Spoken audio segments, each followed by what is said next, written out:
All right, finally, we connect to YouTube. Thank God. Hello, everyone. Welcome to Lunar Reset. I'm Rochang, and yes, this month again with us is Christine Skinner. So, what's going to happen when the Jupiter move into Leo? Because I heard about a lot of people thinking about many good things going to happen. Well, look, there's high expectation with Jupiter at any time. There's high expectation, right? Of course. As soon as it's in a fire sign, remembering, of course, that it quite likes being in Sagittarius, right? It's also preset for adventure, right? But in Leo, which is the house of speculation and risk and everything, right? This is great. How far can this stock market go? I mean, it's into like, bring it on, because it's full of enthusiasm, right? There's no substance, of course, but it's full of enthusiasm. So I thought you'd be interested in this. We know that Jupiter and Pluto form an opposition. We know this is coming. We also know where it's going to happen.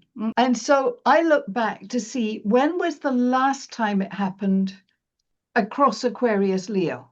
And the exact date was the 2nd of September, 1789. Now, I know that you know this without looking it up, but that was the date that the US Treasury was formed. And the reason that it was formed was the US had run out of a bit of money because they were funding the Revolutionary War. There are no parallels here, obviously. So that was one thought. So then I thought, okay, don't get carried away with that. So I then went back to the one pre that, which was 1540, when Henry VIII was raiding the monasteries and, pulling out all the money, and that destabilized Europe, and it chopped off Thomas Cromwell's head and all the rest of it. Right? So looking at this, I'm thinking it is, as I've always, well, not as I've always, but as I come to know it, it is the gambler's curse when you get Jupiter opposing Pluto. You stretch things too far, you raid things, the temptation to push your credit card bill to max is huge. Now, what your people would want to know is that although we're not at the geocentric exactitude for a bit yet, they're actually exact on Wednesday this week, heliocentrically. And that's important, right? Because that's going to be the writing on the wall, right? Mm-hmm. That happens to be Canada's birthday. So you wonder what's actually going to happen there. But I went a bit further yesterday to see which countries, because when you get to the geocentric one, it's the 19th of July. And that's when we get the Great Reset. We get that amazing kite thing. So I went to see which countries would be affected. Now, on the Leo axis, you need to be sitting down for this because it's mega, right? On the Leo axis, it's Venezuela's moon. No way. Yeah. I mean, that's pretty that's pretty shocking, isn't it? I mean, wow. It's absolutely shocking, right? It's also Israel's, right? But of course, the shape of the charts mean it's experienced differently, obviously. Right? And then I went to look at the other side of it, the 4 Aquarius one, and the midheaven for that. And look at the countries that this one picks up. It's Ukraine's midheaven, it's Pakistan's midheaven, and Pakistan is trying to broker Iran. Yeah. Then it's also Spain. Right? Now, I've been really ignorant about this until I had a guest last week who's from Spain, who was telling me all the pressure. I was laughing about the United Kingdom falling apart, but I'm not really laughing about it. It's really serious. But it was on cue, wasn't it? I mean, he went on Astro Q, right? Yeah. But I haven't had my eye on the Spanish thing, other than I've told everybody else for years, keep your eye on Spain because that's where the eclipse is exact. But I hadn't actually been studying the chart for Spain. So I think it'll be very interesting to see what comes up in the next few weeks. And then finance-wise, Rod, Jupiter, Pluto, whose banks are going to be broken? Is this now going to bring us a bond market crisis, which people have been talking about forever? So then I did something else, because this is the opposition.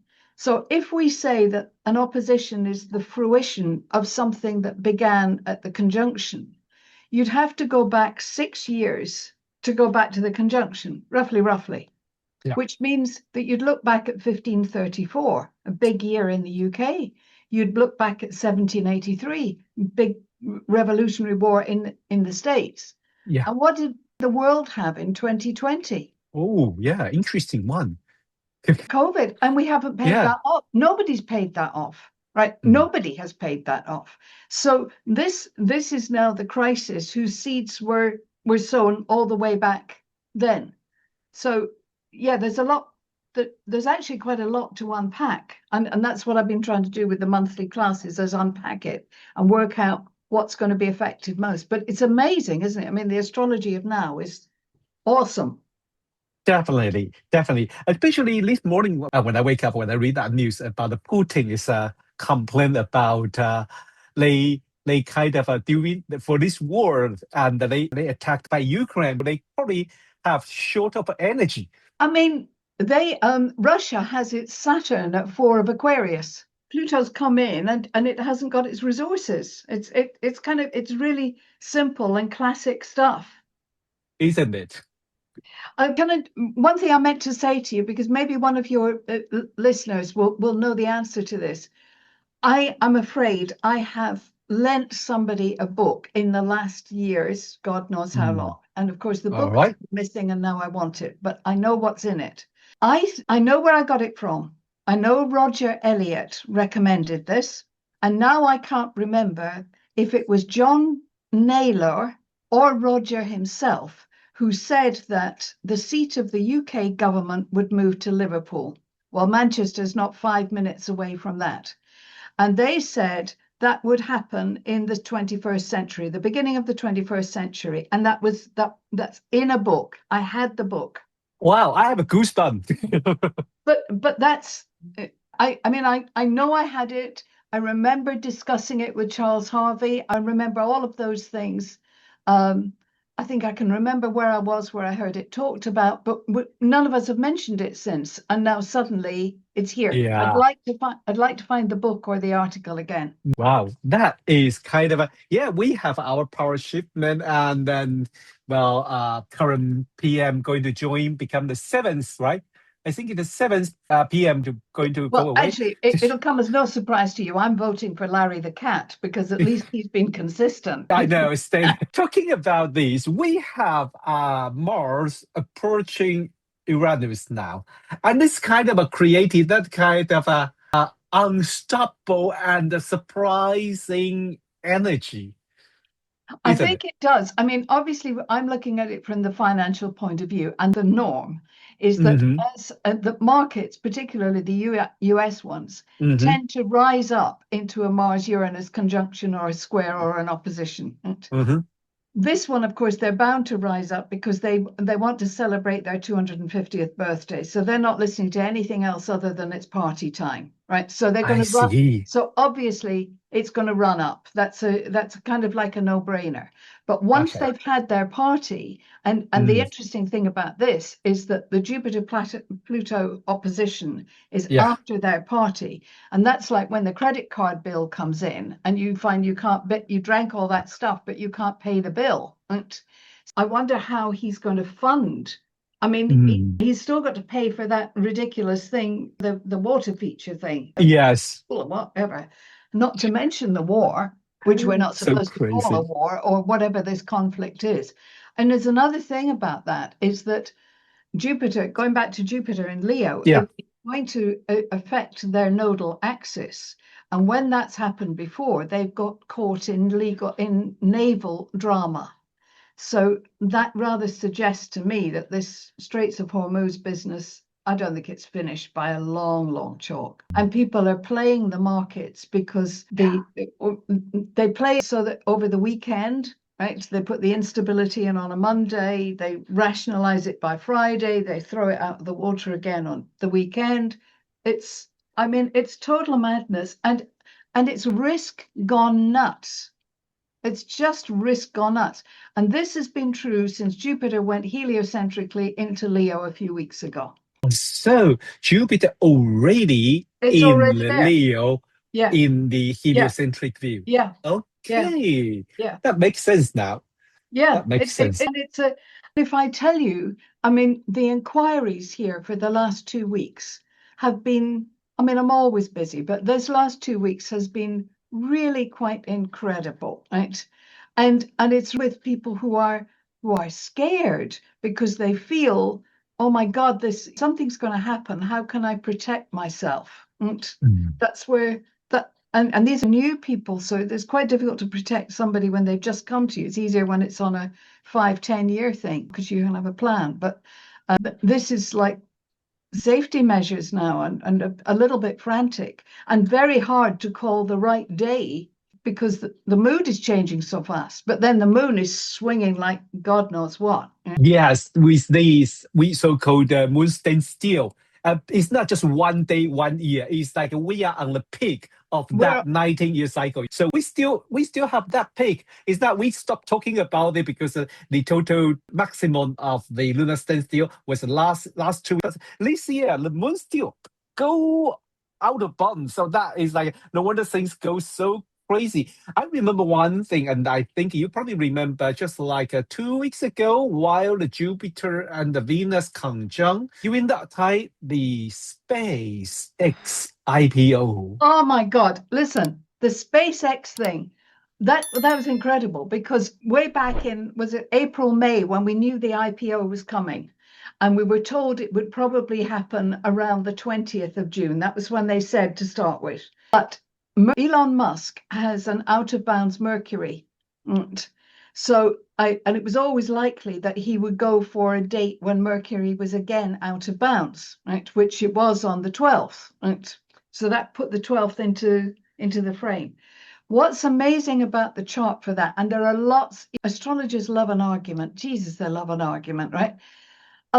So was it 11:45? Was it 11:46? Was it 11:59? You know, and you can spend hours fiddling about with that, right? But here's the blunt truth, whatever one those involved. It's got an unaspected sun, right? Now, I don't use that word lightly. I don't like this term unaspected because everything is aspected. Everything, you know, has an arrangement with something. It's just that sometimes you have to go a long way into the harmonics to get the thing. And in this case, you're going to have to go quite a long way.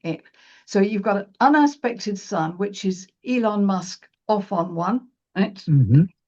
You've also got Venus anoretic, right? Right. And if I remember correctly, it's anoretic and square to Chiron. So there's an inherent weakness, right? Everybody has, well, not everybody, institutions and people went and bought into this thing. And the price soared up, didn't it? I can't remember where it went to, but it was over 200. It was like the Facebook moment, right. But then an extreme vomit within a few days. Right? And it's down to, it went, oh, wait a minute, I do remember the number. It went to about 225, that's right, because I was thinking, it's gone to Venus. It's a Venus number, 225. And then it dropped down to 150 or 151, right? So it dropped down to the nodal axis degrees, right? So that's probably going to be its base, right, for the moment, right?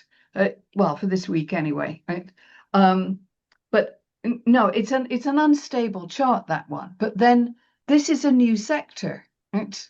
Right. It's going to be, it'll be about 8.6 years before we really know what this sector is about.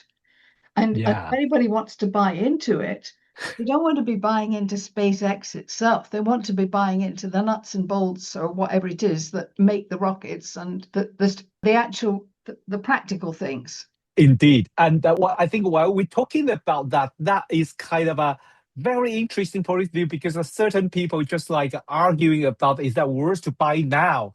But the people are thinking about that is like for Elon Musk, he's a genius, he's such a genius, so they want to invest right now. And you mentioned about the Mercury, about his Mercury. I think that was the day near his Mercury return, right? Yes, because it's the same thing. He's an out of bounds one. It's part, obviously. And that was so interesting because from fixed star's view, his Mercury was aligned with the series. Right. Yeah. With the fixed star series. So he want to do something big. And I'm so curious, does he work with astrologer? I don't think so. But then look, all these things is very curious. You know what I mean? With Mercury return to his Mercury, Jupiter, Venus conjunction. It is almost as though, I don't say it lightly, it's almost as though he's Um, come from another planet and is introducing us to another world. I mean, this is, yeah, yeah, but we're living in this one, right? yeah, We're living yeah. in this one. And if I'm to be an honorable astrologer in this, if I'm Mm, to be honorable, we have to say that we've gone back in history. We've seen how when the telephone came in, or electricity first, and then the telephone or yeah, radio, whatever, we see these bursts of interest in a new sector. They take some time before they settle down. The where you gain most is in buying into the components that make them, not the finished things. You're not buying into the rocket. You're buying into sure. whatever it's made of. And yeah. Wow, that is quite a lot. So we still have a lot of things to think. And then this week, with Mars in Gemini, Jupiter in Leo, we got full moon, we got Mercury retrograde. Oh, just like you, just like when you're working or dealing with clients, it's like so many things going to tell them at this moment. And nevertheless, have you heard about something coming back because of Mercury retrograde? I'm talking about the astrocartography case. Are the I thought, astrocartography? Well, yeah, look, I'm going to yeah. talk about the positive side of this. All Right? right, Okay. I'm listening. Yeah, please do, because sorry, let me just get rid of. I've done it. Look, we had that eclipse, which was on the astrologer's degree back in February. Right? Oh, 27, okay. 28. So it was entirely possible that, because things don't happen on the eclipse itself, right? But within 9 months of it, right? Or perhaps when Sure, it's yes. triggered by an inner planet or whatever, right? Yeah. There would be something that would capture the attention of the astrological community. Right? Yeah. The upside of this is, I think all astrologers like to feel that they're different, right? We're a highly competitive group of people, Yes, right? I agree. Yeah. We like being different. And I've said for years, if the government banned embroidery, we'd all want to take that up because we just like being different. Well, in fact, if it all became mainstream in the schools, although we say we want that, right? I'm not sure that we actually do, but anyway, right? But this whole astrocartography thing, suddenly the AA manages to get 10,000 signatures. Now, if you'd asked for 10,000 signatures on which house system to use or whatever, you would never got them. Not in a million years, right? But ask it to do this, and suddenly we all gel together to protect what is virtually like trying to protect C major scale, right? Because so the disease started in France, right? Then somebody carries the damn thing into America, and it's like a virus thing. And now Kepler College, right? I was listening to my colleagues yesterday, and they're talking about it in terms as they're the first people to be protecting this word. Well, they're not, but everybody has come together for something, and that's something that we should rejoice about. That we've gone. And astrocartography, its whole definition is it's a global thing, right? So Yeah. we've formed into a nice unit, right? So maybe the next conferences should be more inclusive about I mean, I don't know. Which is But true, because I'm working with AA on the front line, so I can see all our international colleagues willing to help. Really, everyone say, okay, they are doing this. We are not going to, step on their toe. We are going to support them. How many times are you going to hear people saying that? I mean, yes, we are very competitive. Oh, he doing that. yeah, Sometimes, but yeah. yes, I can remember going back to I must be going back 2 cycles on this with the Urania Trust. Yeah, And we were doing, in those days, we did a Urania Trust yearbook where we yeah, had like a telephone directory about how you could get in contact with all the different astrological groups. Because in those days, practically every little town had its own astrology group, right? You Oh, don't, I mean, and we had a few hundred groups in this, and there was a global section. Nobody refused to take part in that because it was also extremely useful for finding another speaker or exchanging ideas. That was yeah. tremendous. So the outcome of this, what looks as though it's a very unpleasant, and it's legal, so it's unpleasant and it's hard work for those of you that are doing it.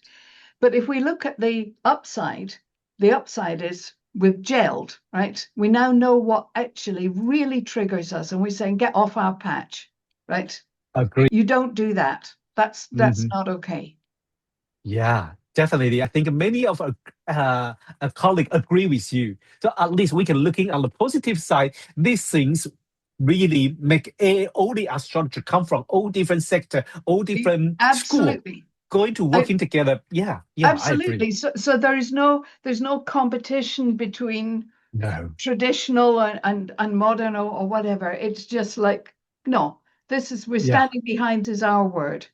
Yes. You know, and nobody can trademark it. So I'm sorry that the people involved have to put so much energy in, and I hope the gods gift them something in exchange, because it's like for yourself and Wendy and people, you put in huge amounts, huge. Yeah, thank you, Christine, today to join us and share such important information and about your observation of a market and such. Also bring this kind of positive view of the astrological community. Before you go, I want to announce something to our audience that we Academy of Astrology, we start our mundane astrology series next week of July. On the 18th of July is our dear colleague Louisa Asengott. She is going to talking about the Saturn cycle together with Saturn, Uranus, Saturn, Neptune, and Saturn, Pluto. So it's on the 18th of July at 4 p.m. BST. And Louisa is really looking forward to talking about this subject because she said, I done a lot of homework. We know Louisa. She is such nice experienced astrologer. I wish you all well. You'll have fun. I have got such a busy weekend that weekend. So tell us where you will be.